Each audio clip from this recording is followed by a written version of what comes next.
Hey guys, welcome back to this channel. In this video, I'll be showing you guys how you can sync your videos with an audio in CapCut PC.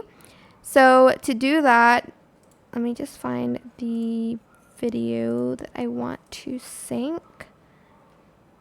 I'm like looking at my other screen, sorry.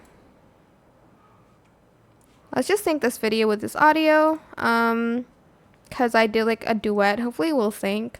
Select both the audio and the video. Select both. Wait, I just said that. Right click. And then you're going to select sync video and audio, and it's going to sync the audio with the video, as you can see. And that is it for this video. I hope it was helpful for you guys. Don't forget to like, comment, share. Also subscribe to this channel if you haven't done that already. If you have any more questions about this video, just leave it in the comment section down below. I will try my best to answer them all for you guys. If you found this video helpful, please click the thanks button as well. That is it. Thank you so much for watching. Bye!